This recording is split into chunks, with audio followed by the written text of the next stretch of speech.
Several hundred Newcastle United fans were divided at an underground comedy club this week. The source of the conflict may still turn the streets above into a battlefield. Leaving St. James Park is no laughing matter.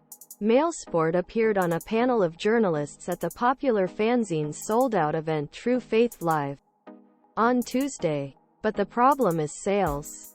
With 52,300 people, St. James has no vacancies and tens of thousands more are being locked out every week. What has led to the war lines being drawn is a survey the club sent to fans on Monday.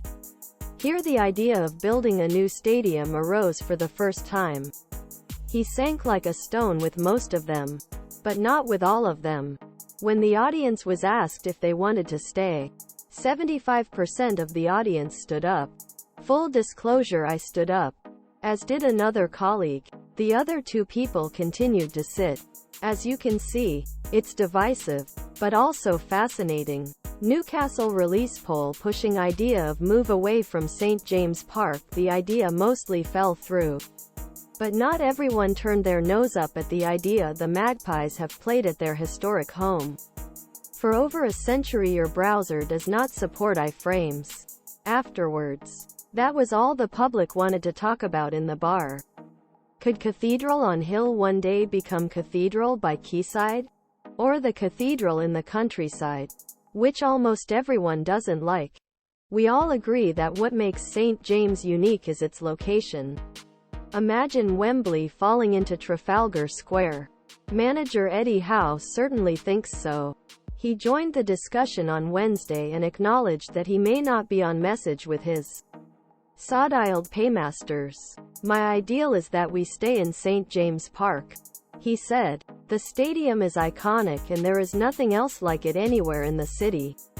When arrive in Newcastle by train, your eyes are you looking at bridges and bright lights of Quayside, or are looking at football club's illuminated house dominating horizon?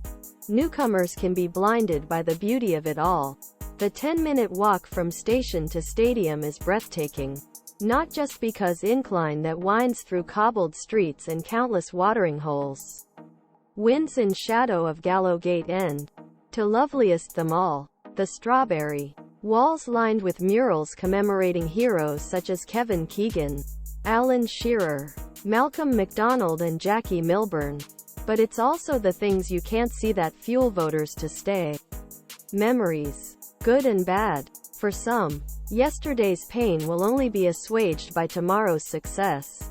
And to do so at St. James' site of so much torture is to confront the demons of past and say, we won. Quote, leaving St. James without a trophy would mean leaving unfinished business behind.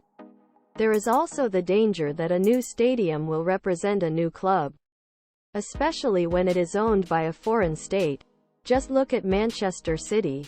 Eddie Howe wants to stay in St. James Park, calling historic site the heartbeat of city. The journey to the stadium is filled with watering hole